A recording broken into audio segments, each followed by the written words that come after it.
Sometimes people ask me, why do I always attract emotionally unavailable partners? And I tell them the question itself holds the answer. You attract what feels familiar, not necessarily what feels good. Unavailable people feel like home when you grew up in an environment where emotional availability was rare. It's not about logic, it's about conditioning. Your nervous system associates unpredictability with love because unpredictability was part of your earliest emotional blueprint. So when someone gives you consistent affection, your brain doesn't recognize it as passion. It feels boring. The chaos feels alive while the calm feels empty. That's the paradox of trauma bonding. You see, trauma doesn't just live in memory, it lives in patterns. You may forget the details of your childhood, but your body remembers what love felt like. If love meant walking on eggshells, you'll subconsciously seek relationships where you must earn affection.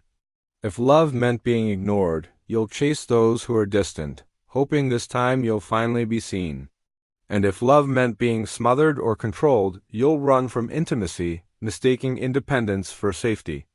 Each of these is a trauma map disguised as attraction.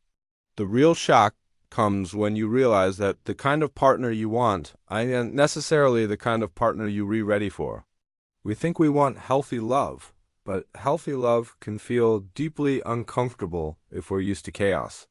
When someone treats you with consistency, respect, and care, it can trigger fear. You wait for the other shoe to drop because, in your nervous system, safety has never felt safe. It has felt unfamiliar. So instead of leaning into it, you pull away. Or you start fights. Or you doubt their intentions. That's not self-sabotage. It's self-protection disguised as sabotage. Healing that pattern means learning to sit in the discomfort of stability. It means retraining your nervous system to understand that calm doesn't equal danger, that silence isn't abandonment, that kindness isn't manipulation, and that love doesn't have to hurt to feel real. But that process is slow because your biology has been wired for threat detection, not peace.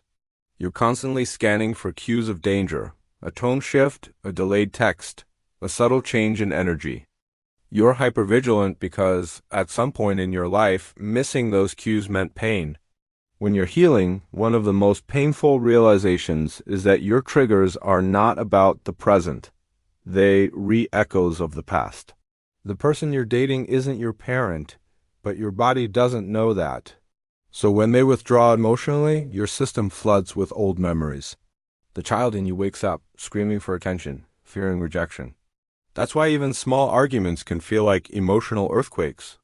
You're not reacting to the moment, you're reacting to the history behind it. Most people don't realize that the hardest part of healing isn't letting go of others. It's letting go of the version of yourself that needed those relationships to survive.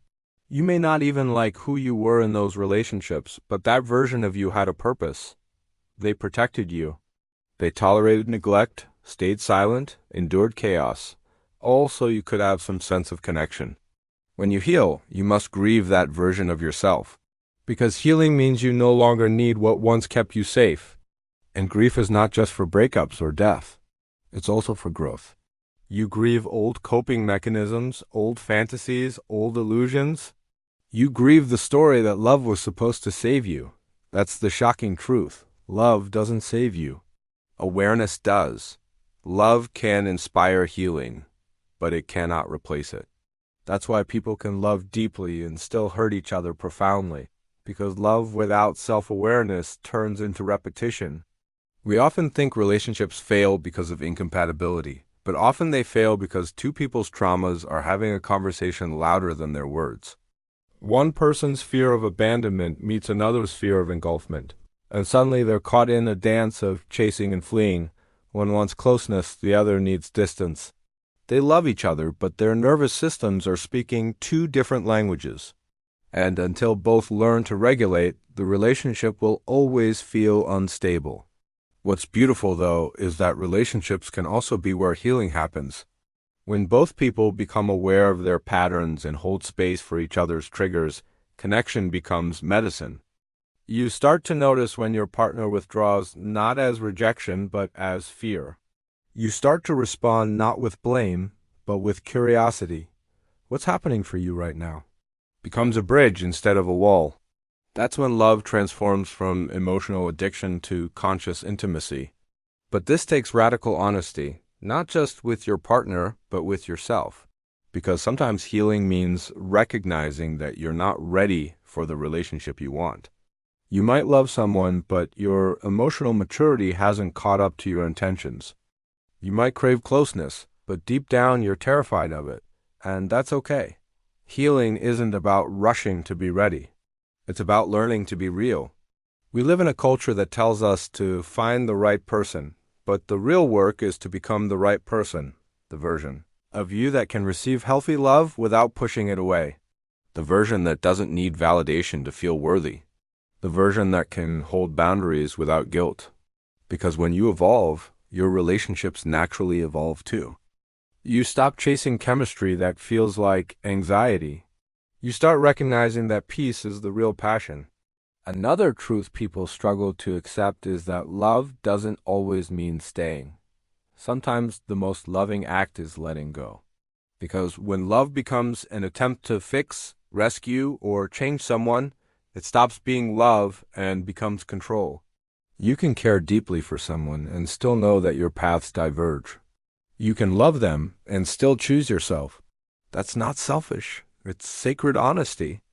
And here's something most people don't want to admit. Sometimes we choose partners not because of who they are, but because of who we are when we're with them. They make us feel needed, powerful, or secure. But that's not love. That's identity regulation. It's our ego searching for equilibrium. Real love, on the other hand, is when you can be fully yourself and still feel connected. It doesn't require shrinking or pretending. It invites expansion. There's also a myth that once you heal, relationships become easy. They don't. Healing doesn't eliminate conflict. It changes how you respond to it. You still get triggered, but you recognize the trigger before it controls you. You still feel fear, but you don't let it dictate your choices. Healing doesn't make you invincible. It makes you self-aware. It turns emotional chaos into conscious response. And sometimes awareness brings pain.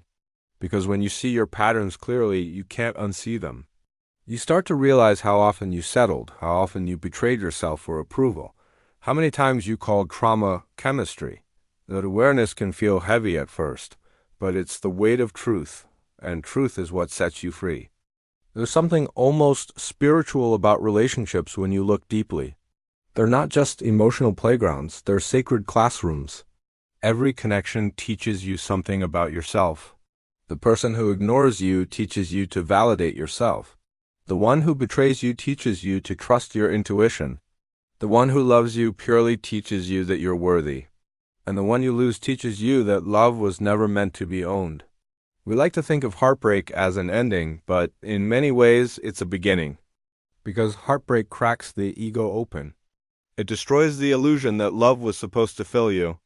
It forces you to meet yourself in the emptiness. And if you're willing to stay in that space, to feel the grief, the anger, the loneliness, you start to uncover something deeper than romantic love. You find self-connection. You realize that the love you've been searching for has always been within you, buried under years of pain and projection. And that's the core of everything.